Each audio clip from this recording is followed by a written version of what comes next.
Hello, Guardians. Welcome to the Tower Casuals podcast, a Destiny podcast. I am your host, Corey Deering, and alongside me for this journey is the Demon Sour Cream, Josh Finney. How's it going, everyone? It's been a week. Yeah, so before we actually start the show, we're going to address the big fat elephant in the room, and it's not me. Or Josh. It's definitely not me. You may notice that one of our hosts that we have previously done the show with is missing.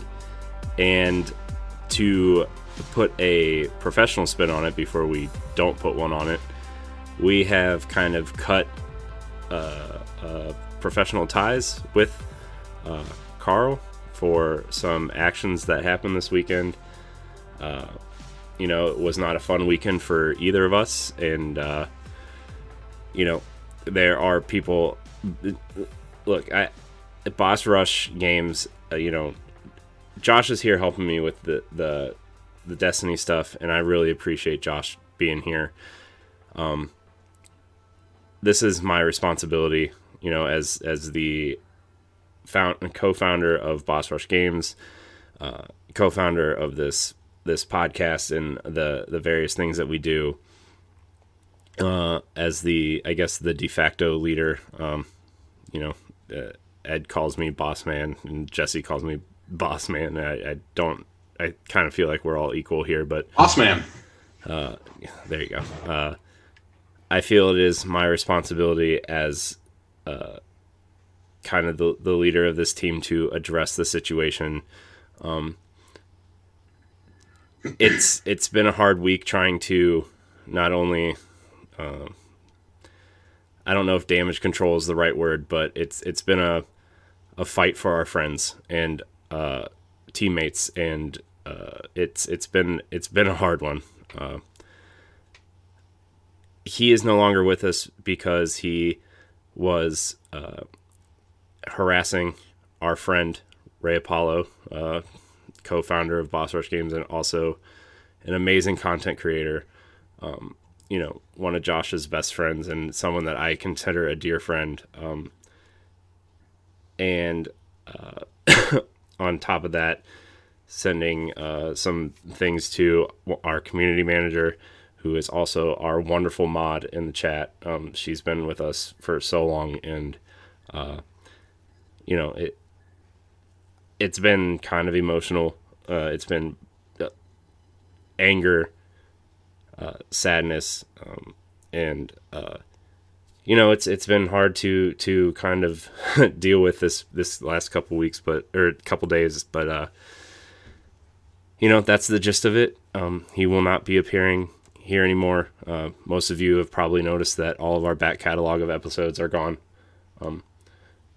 Some of the things that he was doing, we do not want to be associated with, and I apologize to everyone that was affected by this.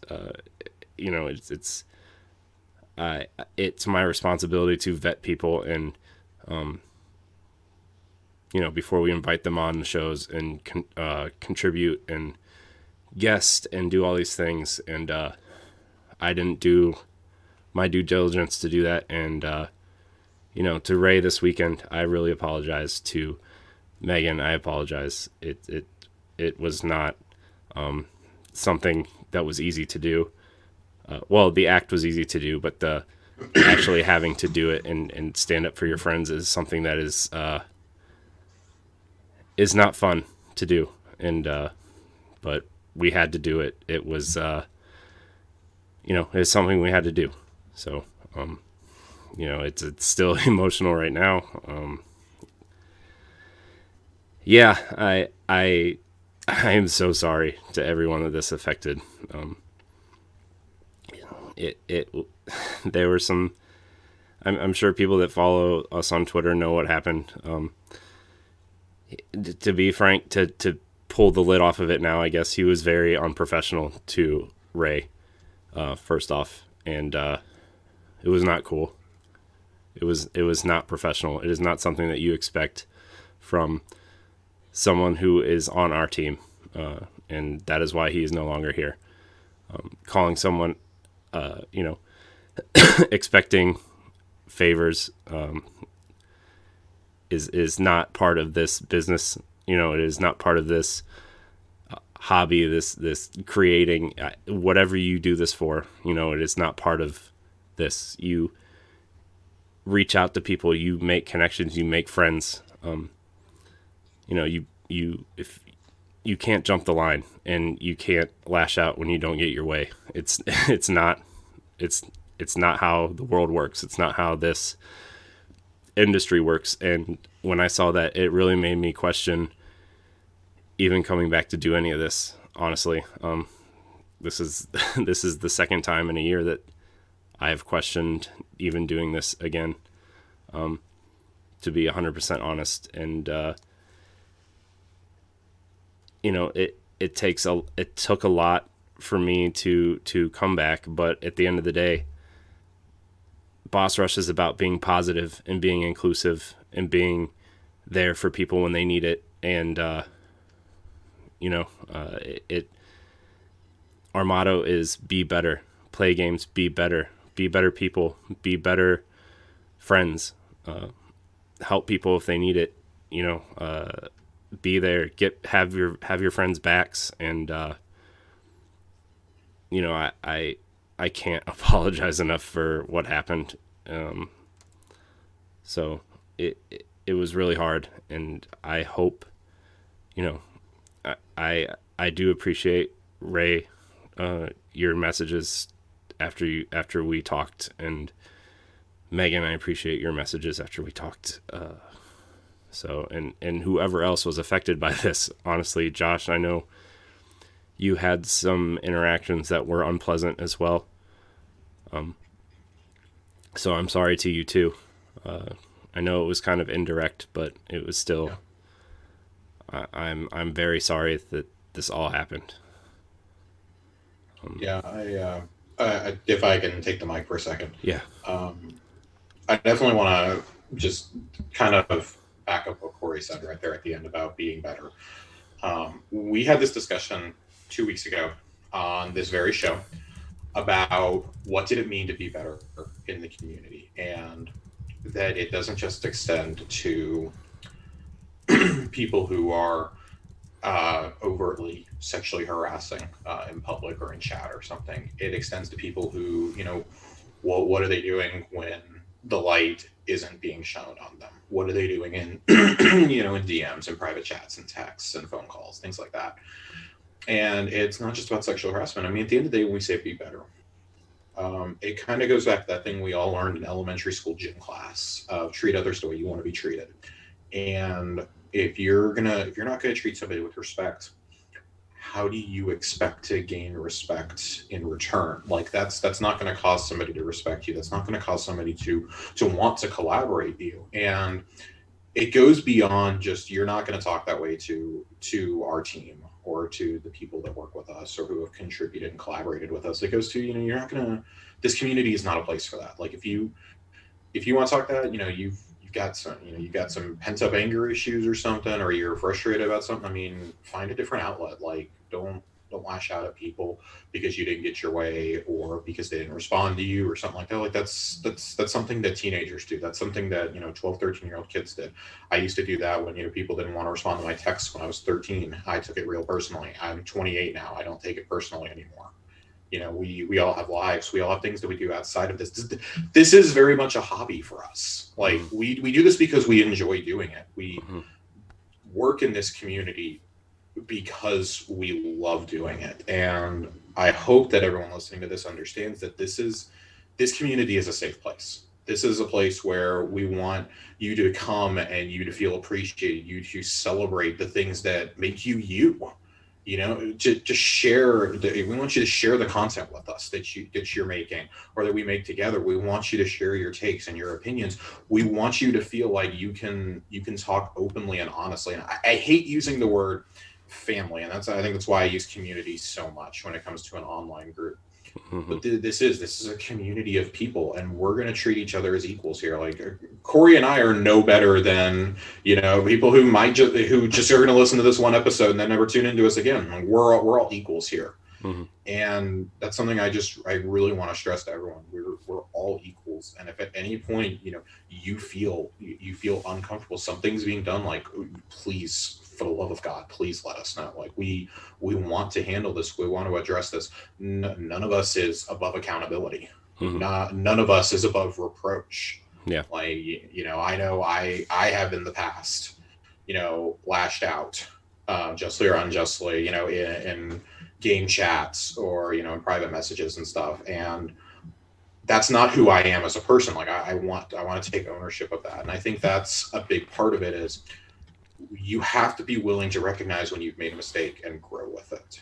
Yeah. And apologize and make amends, and not just double down and say, well, I stand by what I said. Like, no, like that's arrogance talking. That's not the character of somebody that we want to associate with and that we want to collaborate with. And that's not how me or Corey or Jesse or Ed, like, that's not, none of us want that. None of us, we don't respect that approach. I feel like I can speak for everyone when I say, like, that's so far away from what this community stands for. Yeah. So I would just end it again. I'd just end my little piece by saying, guys, just be better. I mean, it's really kind of become, in the last month, not really the rallying cry of our community, but just something that I really feel like we're all trying to impress on everyone. Like, just be kind to one another, be compassionate, be understanding. Like, you never know what somebody is going through away from their Twitter profile or away from a podcast or a Twitch stream. Like, you never know what goes on off the internet. Yeah. All is what people choose to share with you. And, if they take you in the confidence and share other things, then you have to respect that. That's not an invitation for you to invite yourself in to try and become a bigger part of that person's life. Yeah. Or to try and strong arm your way in. Like, that's not what friendship is. That's not what the leader of a community does. That's not what somebody who wants to be respected does. It's just, that's not what you do. And so you guys just be better. Be better to each other. Be kinder. Be gentle. Be understanding. Be there for people. Like, if somebody tells you that they have a problem with something, like, listen. Like, always listen to other people. Yeah. Believe them, and take the appropriate steps that you have to. Yeah. Before we kind of wrap this up and actually talk about some Destiny, because there's some exciting things happening in Destiny for sure. I just want to say, over to kind of wrap this back around, I used to be part of this group called Nerds Gone Rogue, and I've actually, by the time this episode goes live on podcast services, my blog post will probably be up, kind of talking about experiencing negativity and that kind of thing. And the way things ended with that is something that I am not extremely proud of at all.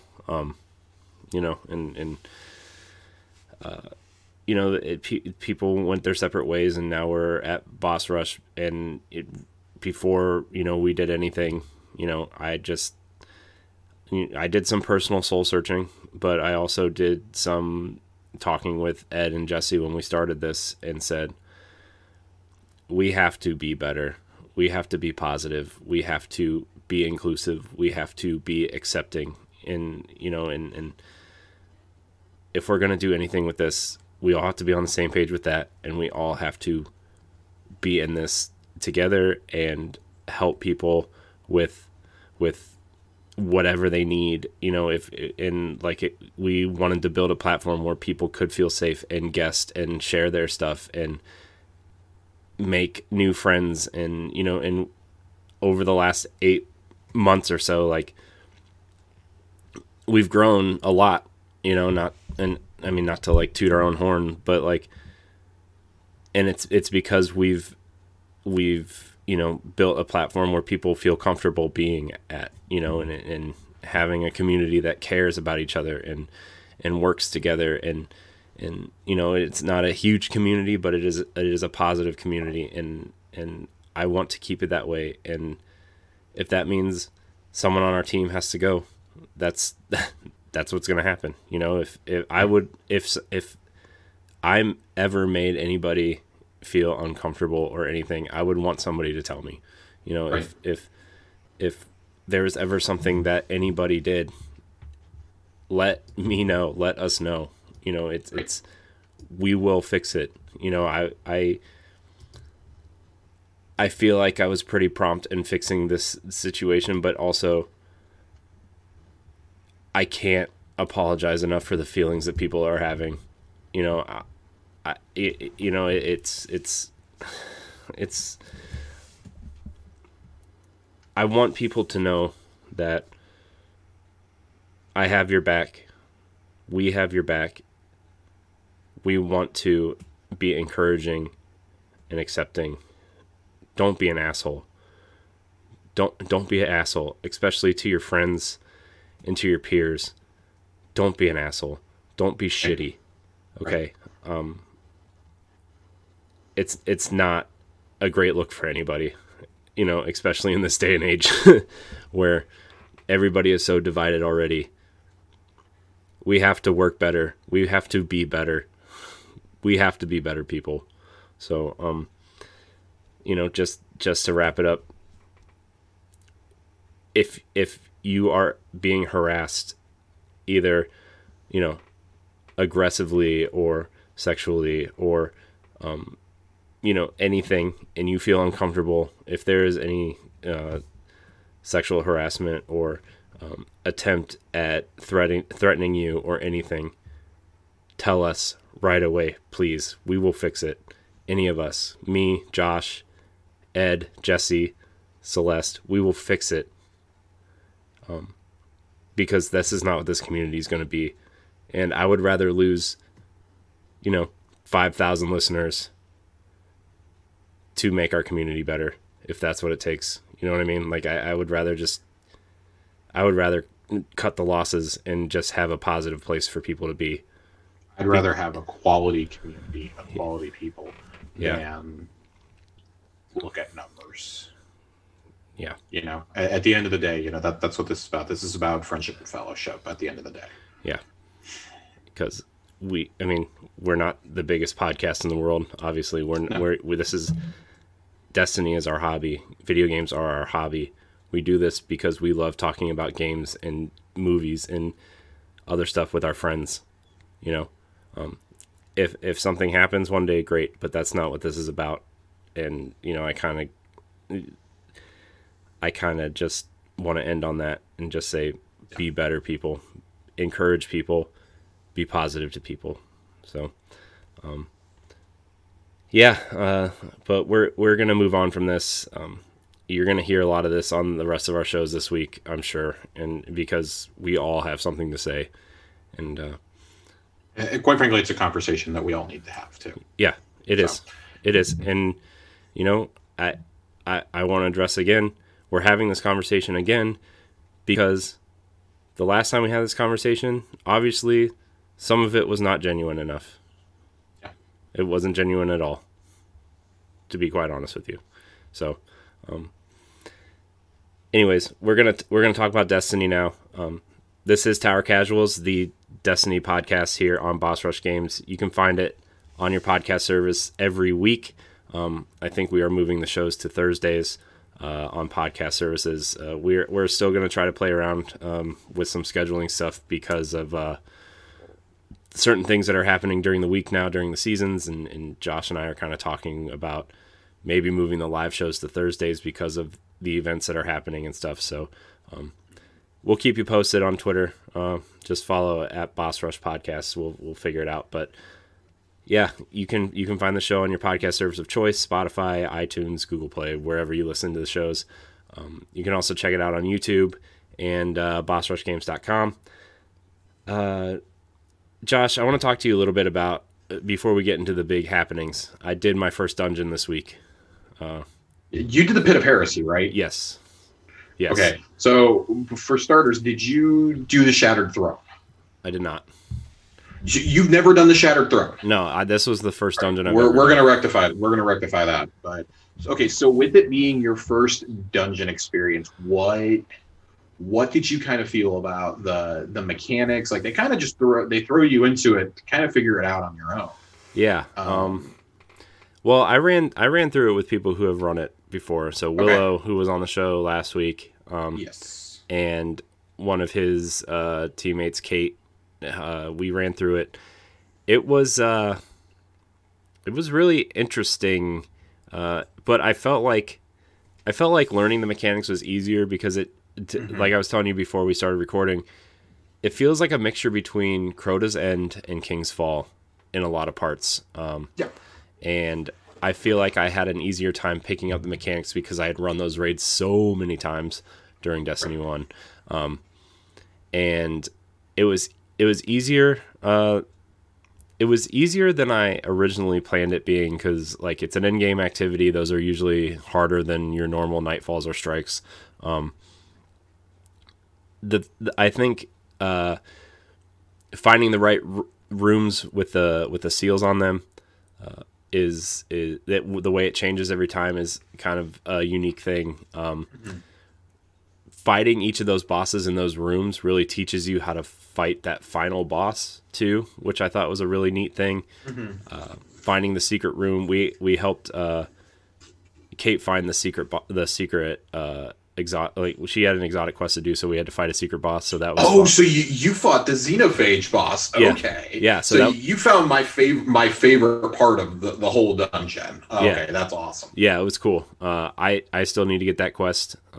But I absolutely, obviously I'm more than willing to do it again because I thought this was the most fun I've had with Destiny since the Outbreak Perfected quest, which I still haven't completed, and it makes me upset. Put it on the list of things that we're doing. Yeah, so that was it was really cool to see, kind of, because like revisiting the moon and during the Shadowkeep campaign, you're like, yeah, this is cool, but I've kind of done most of this before. Yeah. And, you know, they added that little area in the back of the moon, obviously, with just going into like the, what did they call them? Man, my mind's all messed up right now. You got the Altars of Sorrow back there, and you got the Altars of Sorrow, the Scarlet Keep. Yeah, and so when you kind of go into the, you kind of go in through the Scarlet Keep, right? You jump down that hole in the back where that crystal was, and then it just kind of, the same thing as you do with the raid, you like get to this new area that's like totally different than the areas that you're visiting all the time, and it's always cool to see new areas for the first time. I remember seeing Leviathan for the first time, and I was like, man, this is so different than anything that Destiny 2 has at that time. Now, what you're describing, the feeling you're describing, having done the Pit of Heresy, is the same way that I felt when I did the Shattered Throne. Yeah. I remember when that went up, a buddy of mine and I attempted it. It wasn't the first weekend it was up because we weren't confident enough to go do it that first weekend. And that was back when you had to wait for the full cycle of the Dreaming City to happen. So we had to wait 3 weeks for it to go live again. But we marched right in and did it. And did the Wishender bow quest along with it. So we had to go do all sorts of secret stuff in the dungeon on our way through. Doing that made me go, this is what a raid layer should be. It's the way that Pit of Heresy, the Shattered Throne, Prophecy, like those are mini raids to me with with the mechanics that you learn. Like you take those mechanics and you can go in and do raids and having that knowledge, and vice versa. Like if you've done a raid, you're like, oh, okay, this is a less intensive version, but you've only got 3 people, so it feels just as frantic at times. Yeah, it definitely felt frantic, especially when you like, because like I wasn't informed that you couldn't damage the bosses without the sword.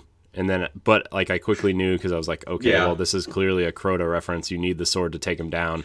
And then the platforming puzzle that's after the room with the altar in it, and I was like, oh my gosh, this altar, instead of standing on the altars on the ends and killing the ads in the middle, this is totally the opposite of what King's Fall is. You have to stand on the altar in the middle and have the teammates kill the knights on the end.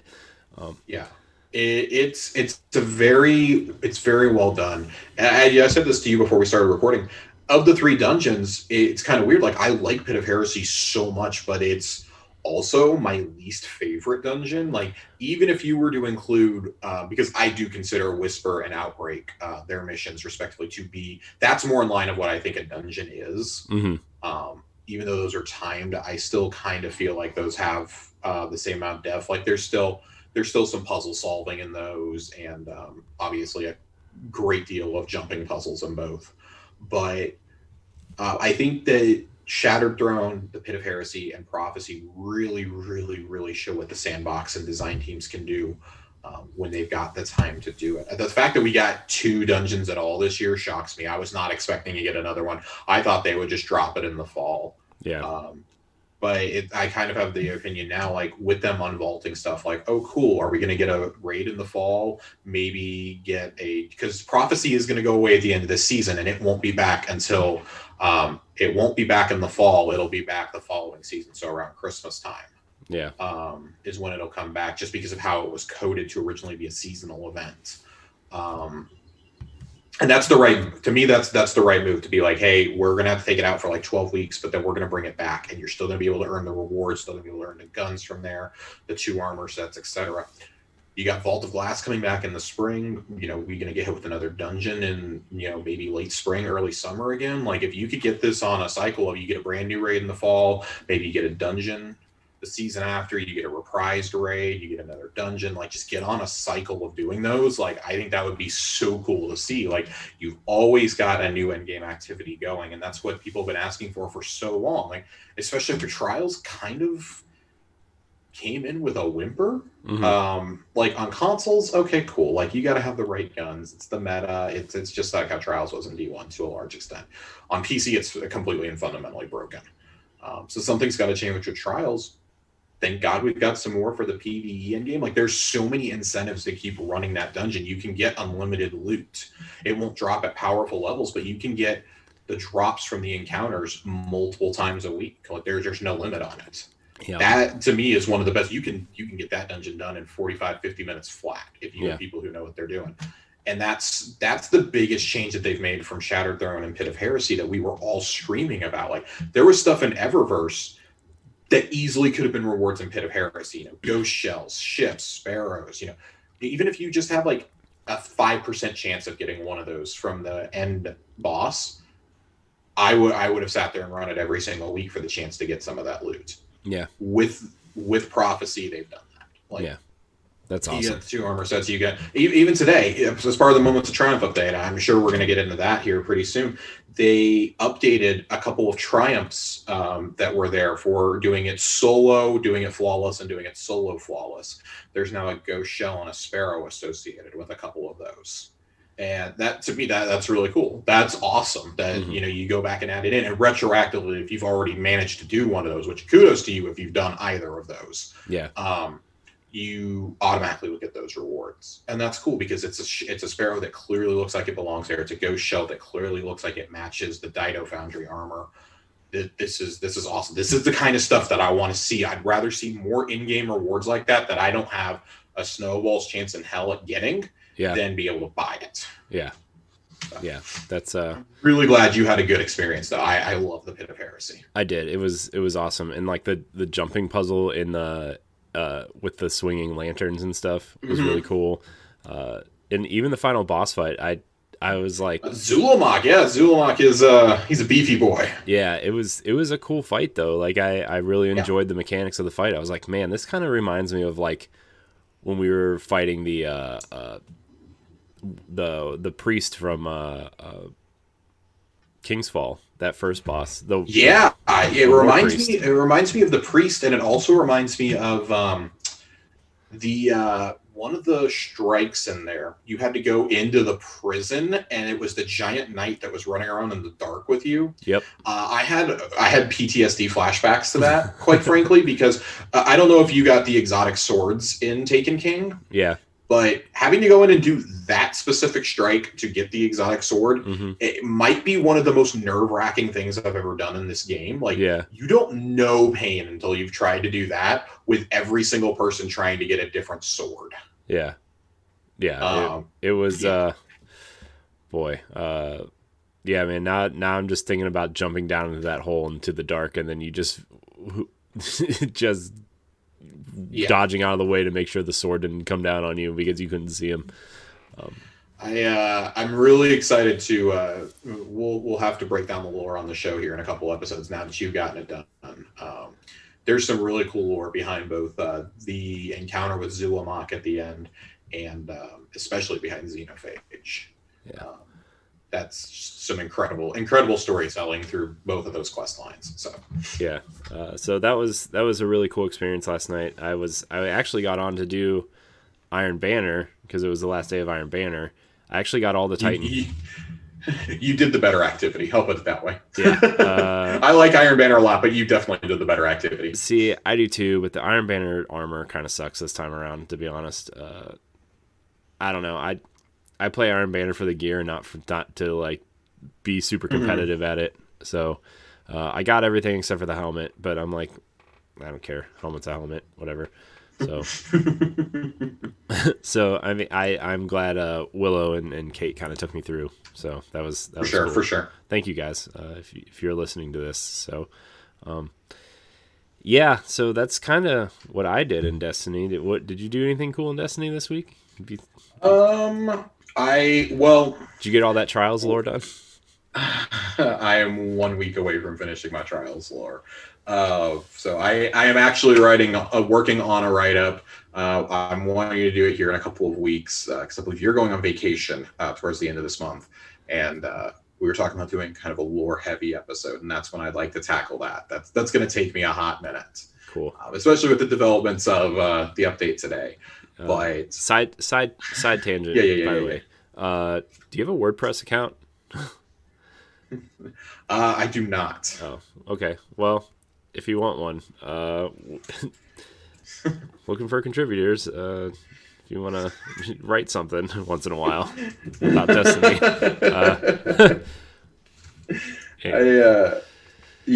Definitely. I do want to get back into writing, and some of these breakdowns are fascinatingly difficult to try and relate to. Okay, so we learned something like literally back in Destiny 1, and now it matters again. Like we learned about Europa, for example. I think I've already made this analogy in the show. We learned about Europa for the first time in House of Wolves.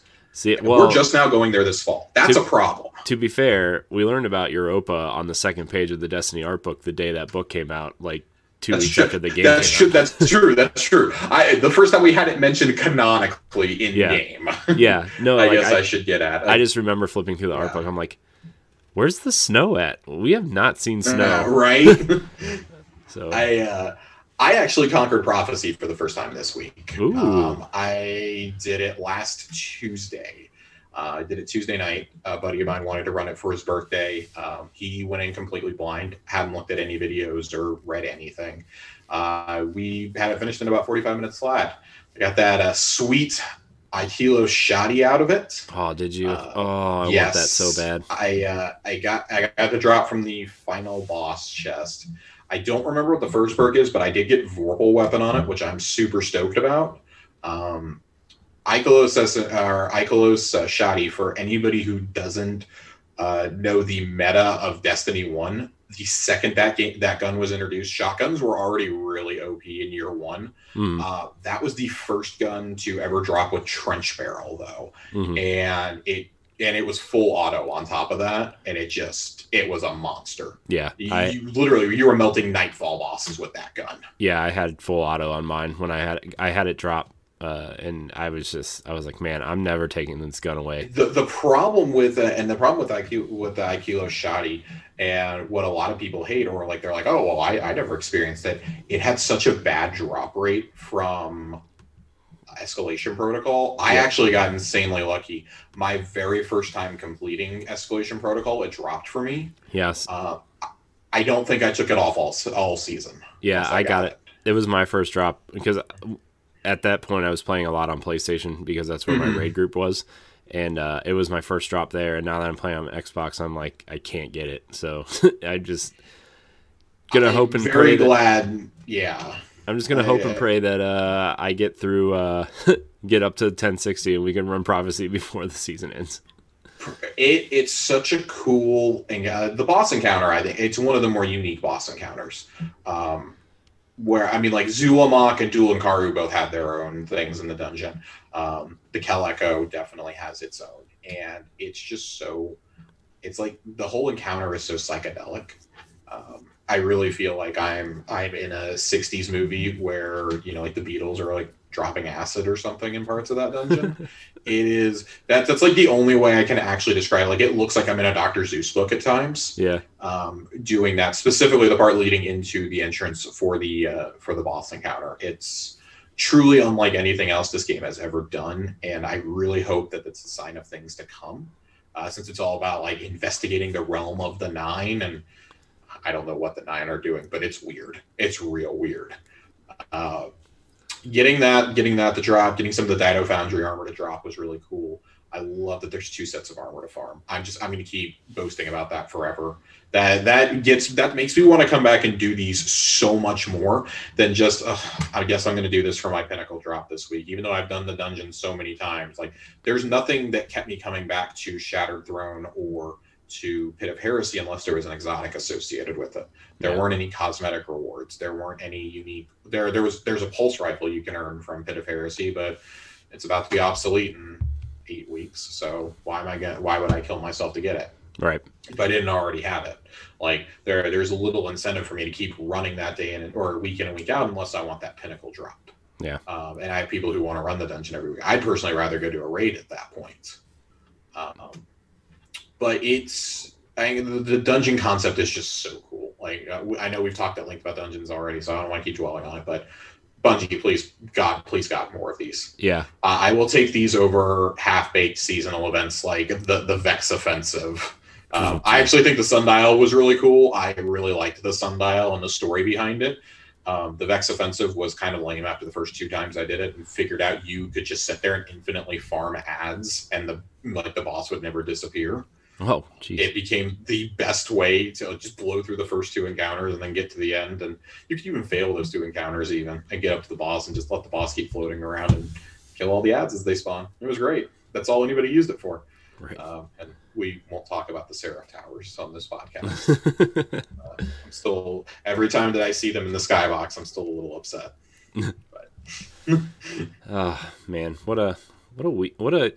So today speaking of we kind of already got into it, but they're giving you endless rewards for the rest of the summer. But also pyramid ships have appeared everywhere, Josh. Man, okay. Today's update was bonkers. We all thought it was going to be some little patch. We were told there was a hot fix going live.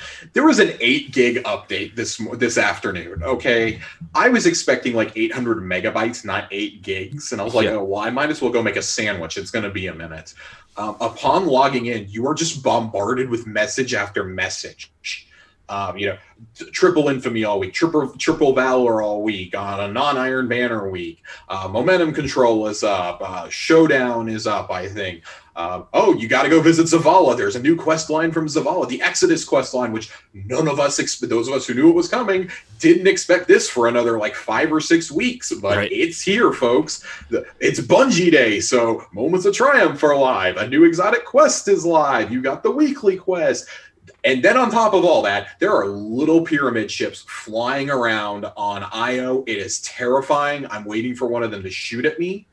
The Doritos have come, as Glad said. It's the public event has now moved from Io to Titan, and it's more frantic because it's in a smaller, more confined zone. You're on platforms for part of it at one time, so you can fall off. It is the weird. There's giant pyramids on every planet that's being sunset now, and there's pyramids on top of them in the director. There's a giant one blocking out the sun on Mercury. You can't see the sun on any of these planets anymore. Yeah, it's that one blocking them out. Somebody posted a screenshot on Twitter of the one on Mercury, and I was like, "This is like one of the coolest visuals I think I've seen in a while." Oh my god! And, of course, guys. Of course.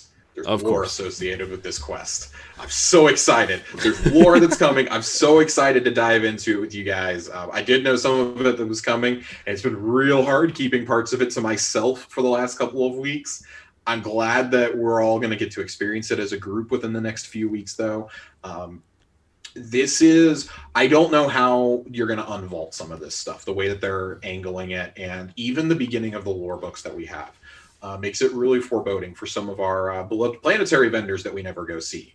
I don't know who's going to cry over Sloan over here, but personally, I'm going to be a little upset if we don't save Anna Bay. Yeah. I don't know what we're going to do without her. She'll be in the tower. She'll be in the tower. Right? Please? Hunter Vanguard, please. Please, that's all I want. Bungie, I want a Vanguard. It's been 2 years. That's the rumor, though, right? It's either her or Aldrin, right? And I'm pretty sure. God. Yeah. I mean, there's the rumor about Aldrin has been there since we saw him resurrected in the cutscene back during the Black Armory. Yeah. Because technically, like he killed Cade. Like it's the Vanguard dare. Like he is the one who gets to take on the mantle. I personally hope it's Anna, just because we all kind of expect either one of them at this point. Yeah. There's nobody you can really. I mean, it doesn't fit Shin Malphur. I do suspect him showing up this year, though, with us learning how to harness the darkness. Yeah. Mr. I'll put you. He literally told our guardian, "I'll put you down if you harness the dark and can't control it." Mm-hmm. Yeah. While at the same time telling us, "Dude, you should totally control the darkness because you can walk the line. Like the rest of us can't, but you can." Yeah. Yeah. Bring it on, baby. I'm ready. Yeah. But man, the raids though, Corey, the raids. I'm so excited for this. There are 5 raids that are sunset. This was the confirmation of the 5th one that's being sunset. We all kind of suspected it from the wording on Bungie.net, but it had never been overtly confirmed. Yeah. Today's update confirms the 4 raids on the Leviathan. So the Leviathan itself, Eater of Worlds, the Spire of Stars, and the Crown of Sorrow will be sunset, along with the Scourge of the Past raid and the EDZ. Mm-hmm. That one surprises me a little bit. I think they're just trying to keep it condensed. Mm-hmm. So that's why that one would be it's a Forsaken raid that was not tied to the actual expansion. We're going to sunset it now instead of next year. Mm-hmm. These raids are awesome because now you can go do them as many times as you want in a week and still get rewards. You can't loot the hidden chests more than once, but you can do every other encounter. You can go complete. So if you want to sit there and farm the dogs room, I don't know why you would do that to yourself, but if you want to farm dogs 1 week in Leviathan, you could do that. Do it, wipe your checkpoint, go back in and do it again. Yeah. It works just like the Prophecy Dungeon. This is how every endgame encounter should work if it has been out for more than a year. Yeah. If a raid has been out for more than a year, you should be able to farm it like this. Yeah. It's giving everybody a shot to get Anarchy before there's a new way to obtain it this fall, which we don't know how that's going to be. Only that they've said you'll still be able to obtain exotics associated with it. Yeah. Not only that, but in the Moments of Triumph seal, there's 5 triumphs relating to the raids that are sunsetting. If you want to earn the seal, you got to do all 5 of those raids this season. Yep. But as you complete each one, you are guaranteed the shaders associated with the raid. And in the case of Eater of Worlds, you are guaranteed the exotic Callus Chair emote, in which your guardian springs a Callus thrown up and jumps into it with a chalice in his hand. I have wanted that sucker for almost 3 years now, and I've never been able to get people wrangled up to do Eater of Worlds. I'm so excited, and now everybody wants. Here's the thing: Eater of Worlds is the only raid I've ever run in Destiny 2, so I'm ready to run. God, Corey, I hate you so much. I want that emote so badly. I know. They've got that, and there's also a ghost shell, I believe, from the Leviathan, an exotic shell. Yeah. That has a random chance to drop that you can get. And it's just like, oh my god, this is awesome. This is how it should be, especially for shaders. I don't feel like it's unreasonable to be like, hey, you finished the raid. Like most people who do raids are never going to do the raid clear more than once or twice. Like, statistically, you're not going to come in and do it every week. I think that's cool. That's why I like so much how they did Divinity with the Garden of Salvation. If you're only going to run that raid once, you can get Divinity. You're guaranteed it if you just go do the puzzles and you can wrangle your group to do it. You've done the quest prep, everything like that. Like, I'm content with, I want the whole armor set, but I'd be content with not touching Garden again, knowing that I have Divinity. Yeah. Like, I'm here to help friends out. I'm here to go get the armor set. But man, I got the best thing possible out of that raid already. I'm good to go. Yeah. I'm good to go. This is how things should be for the end game once it's been around for a while. Yeah. There should be cosmetics attached. I mean, the Moments of Triumph seal alone, you can earn, not counting buying the raid ring. You get an emblem with that. You can earn 3 emblems. An awesome ghost. It's the Traveler. It's the Shattered Traveler is the ghost shell for Summer of Heroes, Moments of Triumph, whatever you want to call it. You get a Sparrow, which, as my girlfriend puts it, is not aerodynamic and should not work.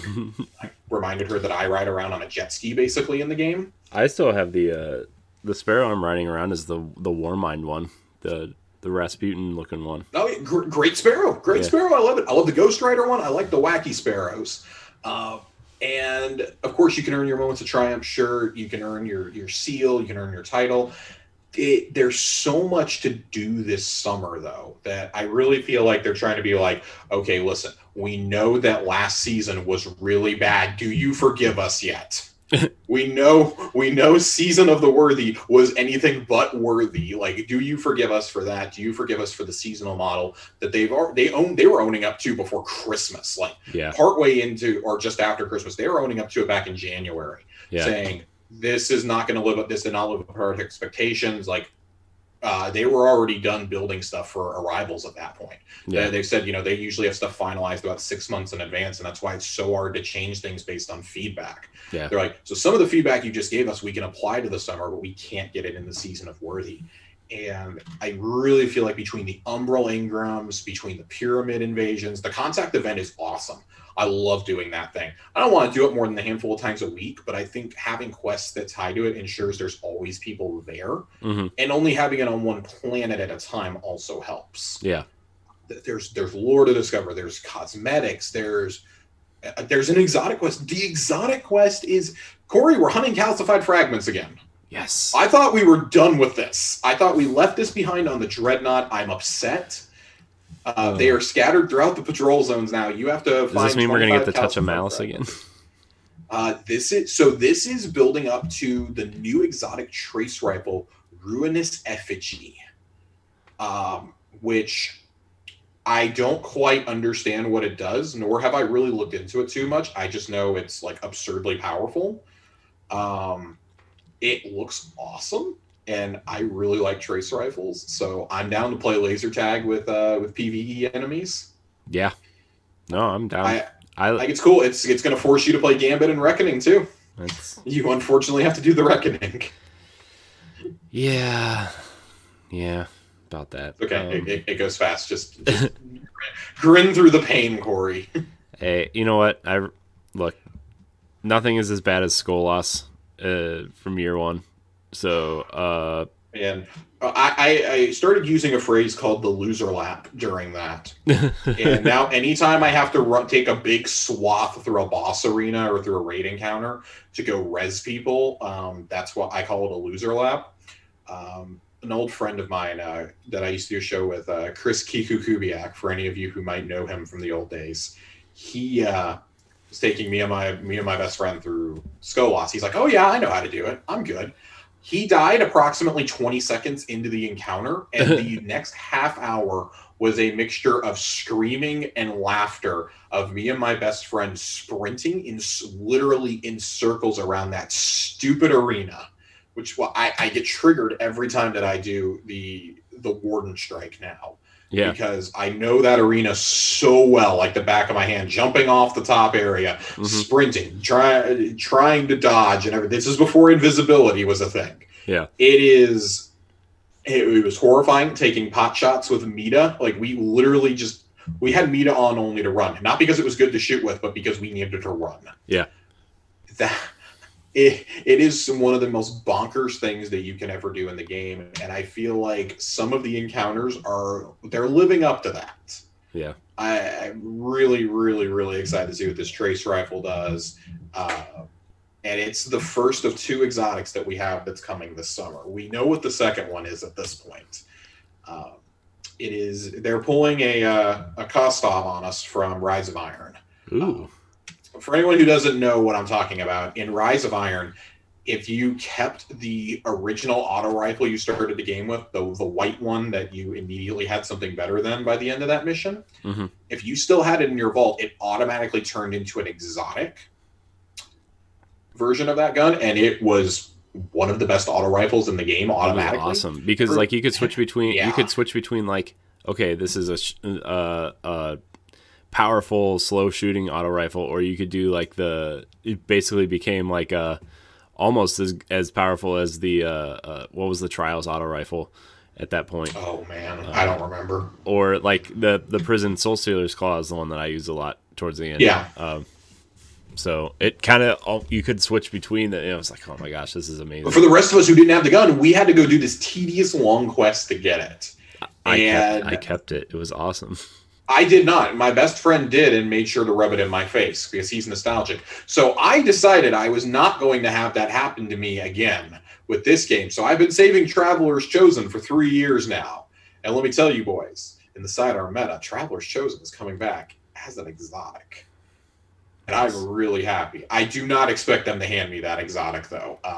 They're like, okay, that was a one-trick thing. Everybo's onto us now. They'll just go make new characters and have it handed to them again. Yeah. Or pull it from collections. We can't block the only white sidearm from collections.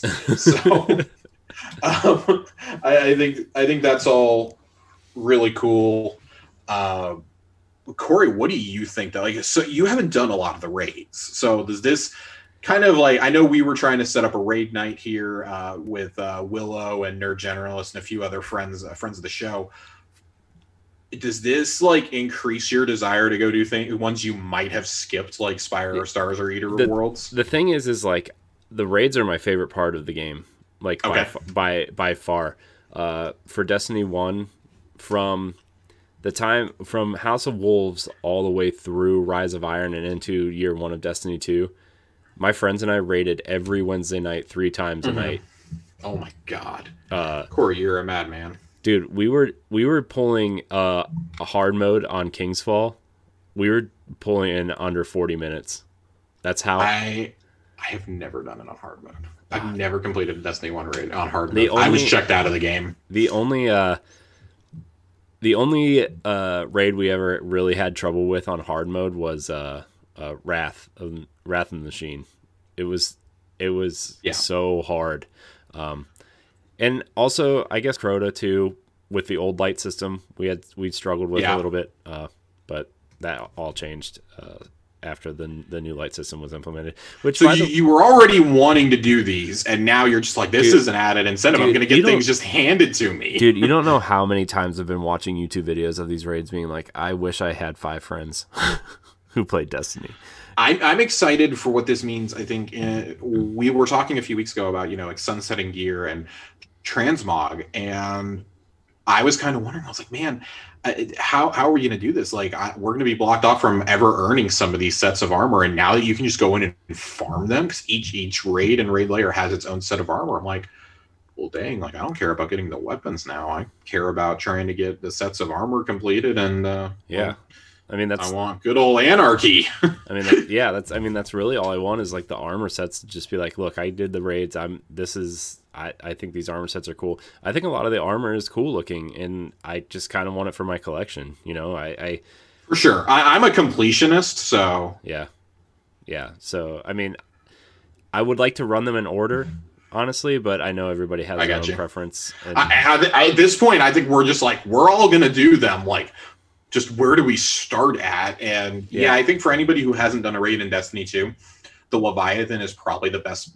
I would say Leviathan or Scourge are the best places to start. Yeah. And save Crown and Last Wish for last. Yeah, I feel like Crown is like, just from the videos I watch, I feel like Crown of Sorrow is like the hardest by far in terms of. Here's the crazy thing about Crown. Like I was talking about this in a Discord chat earlier with a few of our friends, and Crown isn't that difficult until you get to the boss. Like the actual first 3 encounters you can blow through those in a half hour with people doing it for the first time. It's actually pretty simple.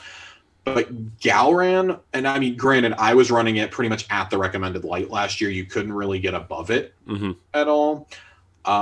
It was just an exercise in annoyance, I feel, because you get split off in the groups of 2, and like, well, if one of you dies and you don't have a res token, well, good luck.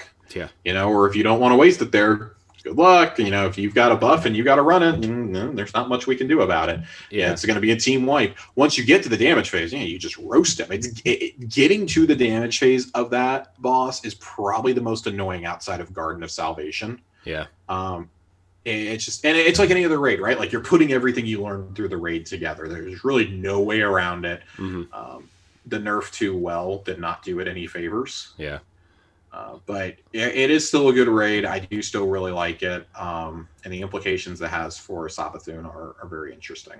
Yeah. So, I don't know. I'm looking really forward to getting into these raids again. I don't want to do Crown a lot. I want to do Crown one time to get my Triumph and get out. Yeah. I want my Hunter boots. I want my claws. The Hunter boots are literally claws. Really? That's cool. Yes. I need them. I need I need things coming out of my feet. Yeah. The thing for me is like I would prefer to start with Eater of Worlds just to get my raid feet back under me, and it's definitely the most familiar to me, obviously, because it's the only one I've done.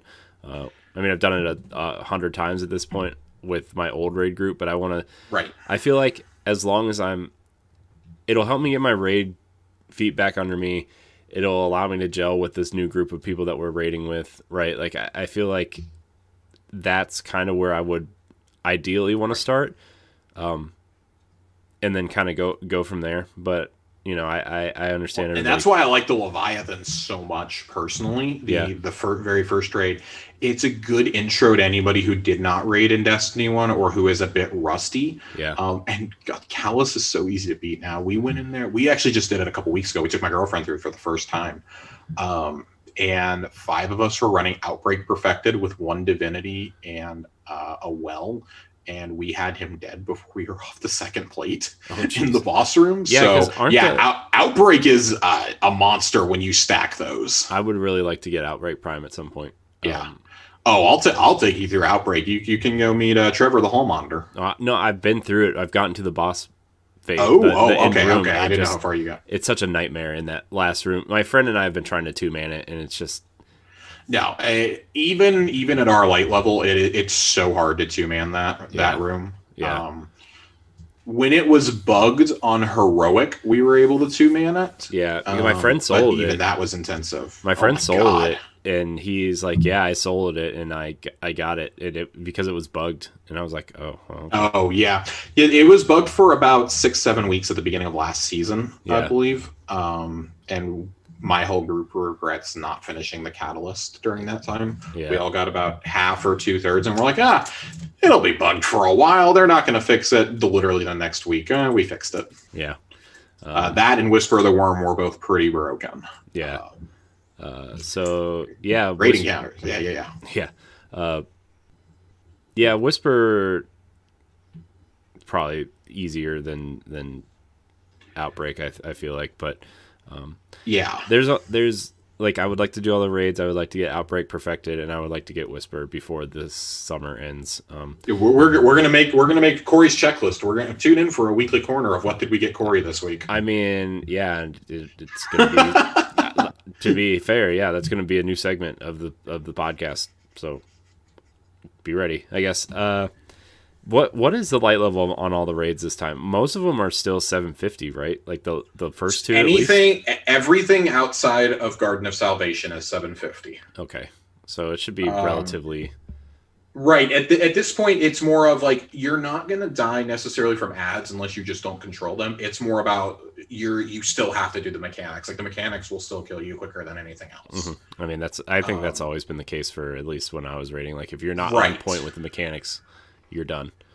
I mean, the ads are fine. I mean, you can be at the appropriate light level and handle ads pretty easily. Like, we didn't have problems with ads at all during our last Wish run or our Scourge run at all. It was literally just getting the mechanics down. Yeah. And that's really all it is when it comes down to the raid. Like, it's for people who love puzzle solving and FPSs. Yeah. And merging the two together without a portal gun. Yeah. Portal gun.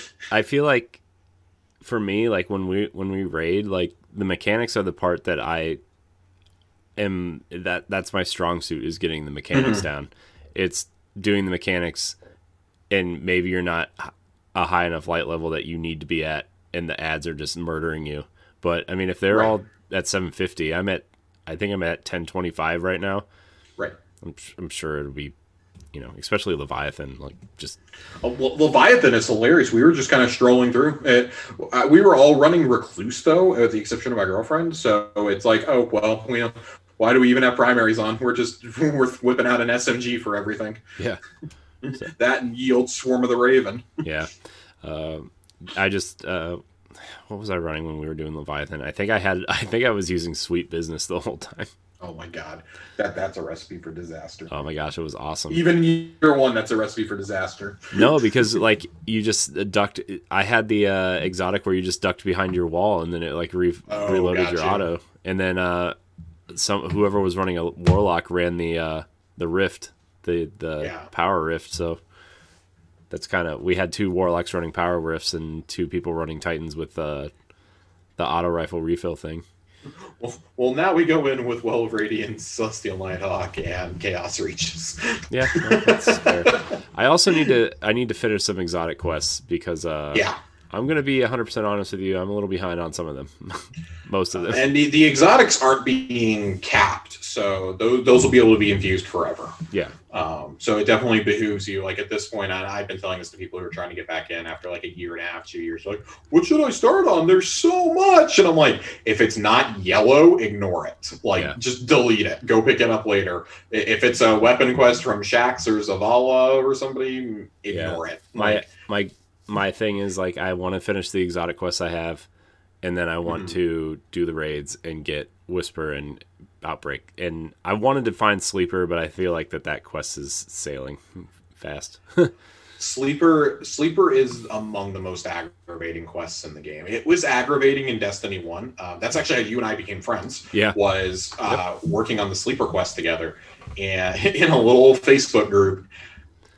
It was annoying then. It's somehow more annoying now because you're running around just hunting those stupid nodes on Mars. Yeah. I don't want to think about how many resonance stems I went through to get it done. All I know is when I got it, it had been nerfed. It literally got nerfed the day before I got it. So it was no longer useful. And I don't think I've ever used it. Yeah. I have unlocked so many ornaments for that gun thanks to Eververse through my Bright Ingrams, and I've just never... I don't think I've ever once touched it, and that's okay.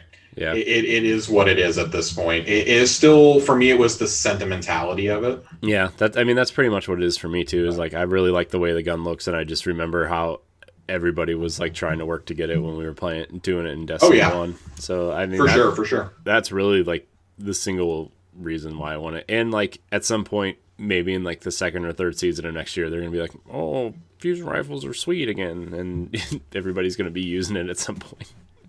Right. It's gonna terrorize Gambit once again. Yeah. So yeah, man, I don't know. I just, there's a lot I want to do. There's a lot I want to complete, and now we know what kind of timetable we're on. We got about 12 weeks to get this done. Yeah, it's fine because I have 4 or 5 nights a week to play Destiny. So it's become a race in this house of how much can I get done before Paper Mario comes out on the 17th. Oh jeez. Yeah, I mean, I'm gonna leave Paper Mario to Ed for talking about it. I mean, we all know how much Ed loves Nintendo, so that's gonna be his thing. But I have to at least play one other game besides Destiny a week on stream because I was an idiot and put a Twitter poll up, and now I have to play through the Mass Effect trilogy also.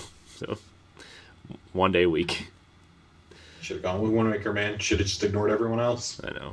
I should have, but Mass Effect won by like 11%. So, and I don't really feel like digging out my Wii U, to be 1,000% honest.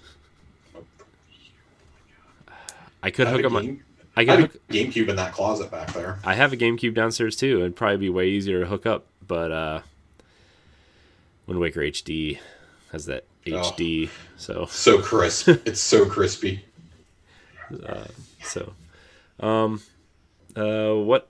Where's our doc? What else were we going to talk about today? I think the only big thing left is the rewards. Yeah. So no, we did rewards. We actually did that the evacuation quest we already talked about. What's this Guardian editor is what I want to. I haven't had a chance to read the piece that you linked us. It's just if you have an ugly Guardian, they're going to allow you to fix it, apparently. Oh, well, at this point, I have the option to always leave the helmet on. It only ever comes off in certain cutscenes, and I get annoyed when it does. But I play as an Exo, so it already looks like a helmet. Yeah, there's not a huge difference. I mean, all my characters look the same because I've literally only found one look that is worth using. So I play as an awoken female. And I can't believe going into Destiny 2 there was not an option to update your Guardian or new options for it, and that somehow 3 years in we're still asking these same questions. Right. Just let me update it. Like, I have a chunk. There's a chunk of my Exo's head missing. I'd like to put it back. It's not as appealing as it was to me when I started this game in 2014. Yeah. 6 years ago, I made this Guardian. I've gone through some life changes in the last 6 years. Yeah. Yeah, for real. Cool. Also, I had to change the way I had to start with new Guardians in Destiny 2 because the way I liked my Guardian looking in Destiny 1, somehow they changed some things in the editor just slightly to where my cool Guardian looked like they had got some Botox and lip injections. So I was like, God. Yeah. Not okay. No, not okay. Not even a little bit. So, yeah, but this was quite a show, I think. This is we have a lore corner. We do have. Wait, we have lore? You want to talk about lore? More lore? I actually did prepare a little bit of a piece. Yeah, let's do it. I like lore. So, lore corner. I don't want to read actual lore pieces. I'm going to kind of give a summary, I guess, of kind of where we're at. I was talking to Corey about this in the chat offline, and what I kind of want to do with these segments is, sure, I want to tackle things like the Trials lore because that's incredibly relevant to what's going to be happening. But I kind of want to do a Where Are They Now series on some of our key NPCs that are going to play into this upcoming season. What do we know about their whereabouts, where they're at? Some of the people I want to cover are going to be good old Varix from the Prison of Elders. Yeah, where's Varix? Varix is next week. We're talking about Varix next week. I have a lot to say about Varix, and I'm really excited. Varix is if I had to make a list of top 5 NPCs, Varix is in my top 5 for sure. Yeah, we're going to talk Varix. We're going to talk Uldren. We're going to talk. We might talk a little bit of Marasov. We're going to cover some Shin Malphur. That may have to be 2 episodes because there's a lot to talk about with him. Hey, that's fine. We can do it. I kind of want to. We're going to cover my favorite crawly dude, Mithrax. We're going to talk about him too. Really excited to talk about Mithrax with you guys. That's one of my favorite characters who's barely been in the game but has so much lore. I'm so excited to talk about him. I love the characters that have all this lore but aren't even really a part of the game. So we're going to talk about one of those today. Yes. We're going to talk about Aramis. Aramis is currently, the way that they're positioning the trailers for Beyond Light, she is the fallen captain that you see playing with the darkness powers in the trailer. They're setting her up to be the main antagonist. I do feel like that is a big red herring. I do think that there is something more sinister than just Aramis there. But Aramis actually has an interesting history within this universe. She was formerly of the House of Devils. The House of Devils was a fallen house that we were fighting in the Cosmodrome in Destiny 1. They were left broken and battered the last time we saw them right before the events of Destiny 2. And we know that to an extent, Uldren was trying to unite some of the fallen houses. And we know that's currently what Varix is out doing. Varix is out trying to unify what's left of the fallen. At least that's the last we heard of him about 2 years ago.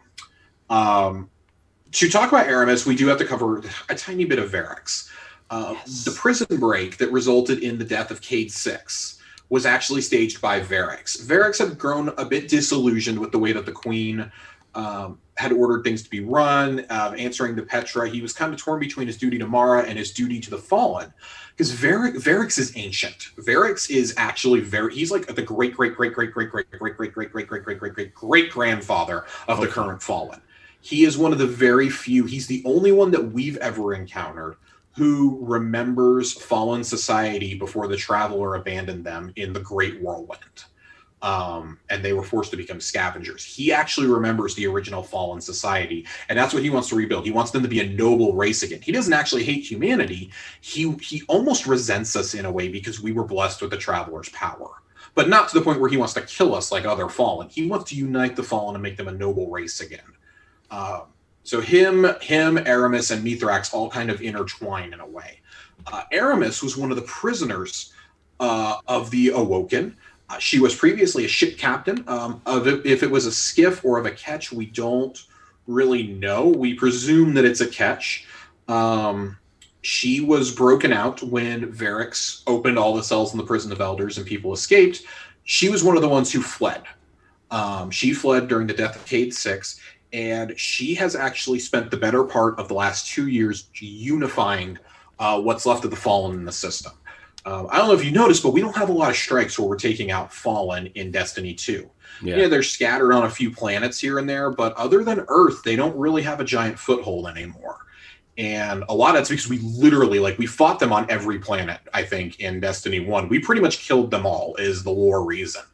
We've hunted them so much that they're not approaching extinction, but they're one step above extinction right now. They're definitely an endangered species.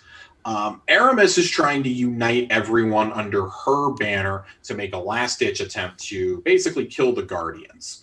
Our first mention of her in the lore, however, comes from Joker's Wild, comes from the Outbreak missions themselves.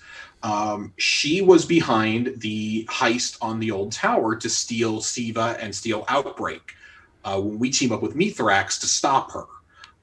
She is not the captain that we are fighting at the end. That is actually, I believe that is Sivkis, or I think it's Sivkis that we fight. I don't remember. It's been quite a long time since I did this mission.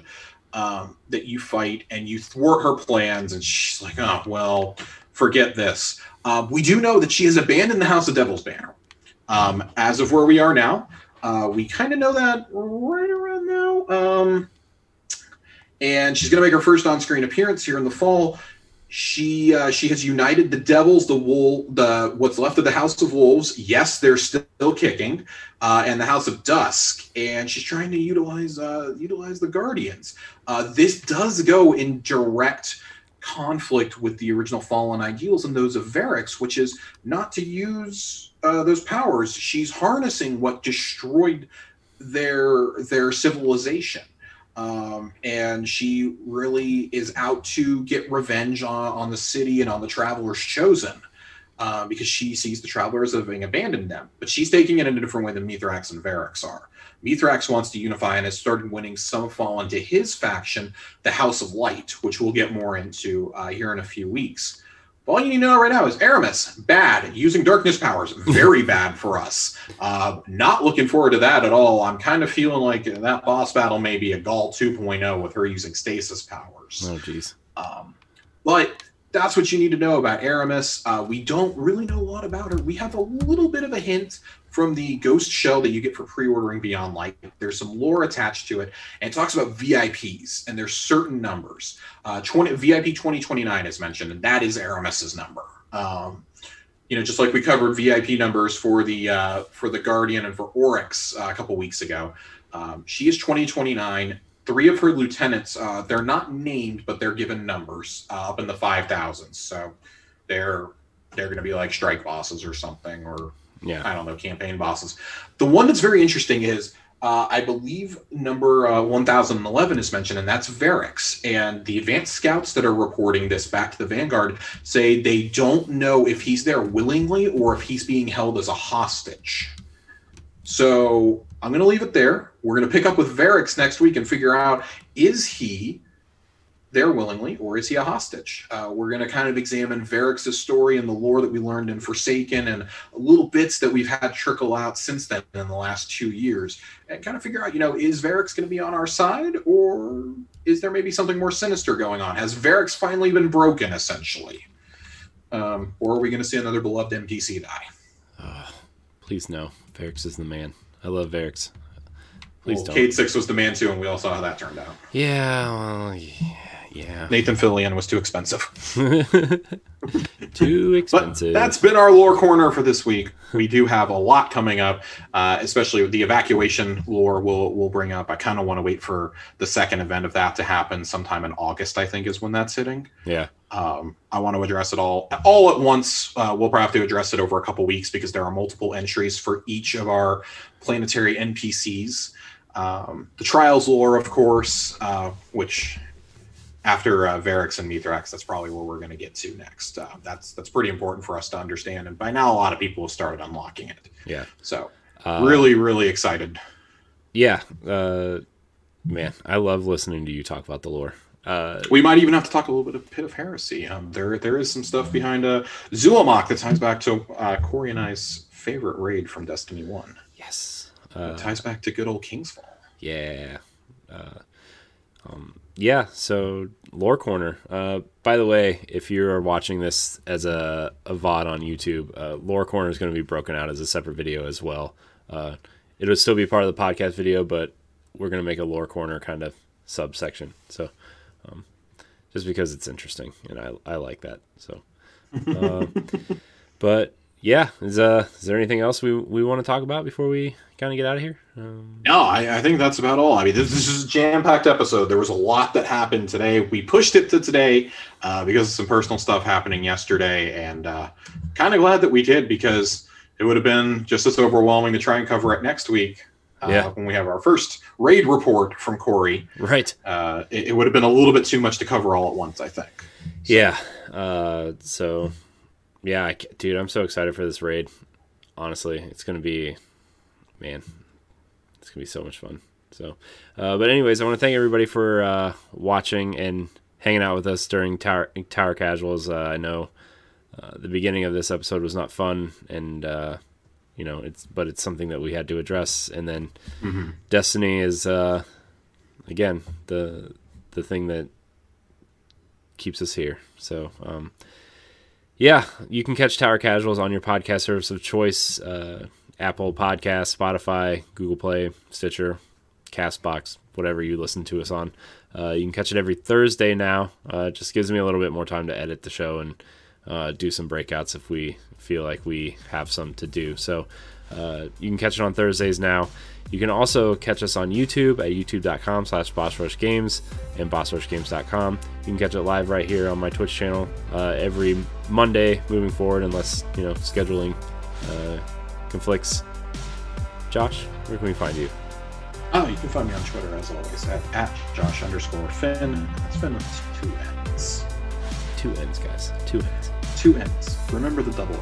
Yeah. You can find me on Twitter at I am CoreyNHD. You can also find me right here on Twitch at twitch.tv/CoreyNHD, where I stream Destiny and apparently Mass Effect for the next year and a half because I have to play all 3 games. Thanks, voters. So thank you guys so much for watching, and until next week, we love you.